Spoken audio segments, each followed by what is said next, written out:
Assalamualaikum warahmatullahi wabarakatuh. Hello everyone, welcome to my channel. So in today's video, I'm going to setting up my August bullet journal. Honestly, this is the first time I make video about journal with me. I can't believe that 2022 is nearly over, and in a few months from now, we are going to be welcoming a brand new year. I'm so excited about that.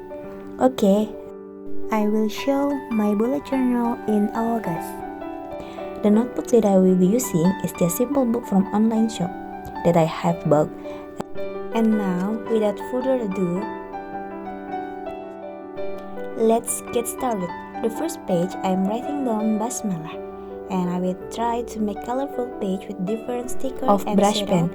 It makes me happy when I open my bullet journal. Turn this page, it will be something really nice to look at and interesting. You can write upcoming events or the list to do in every little section. In short, that you're planning in a week. You can decorate anything based your activity or based your creativity. So yeah, if you also enjoy the video, please remember to like and subscribe.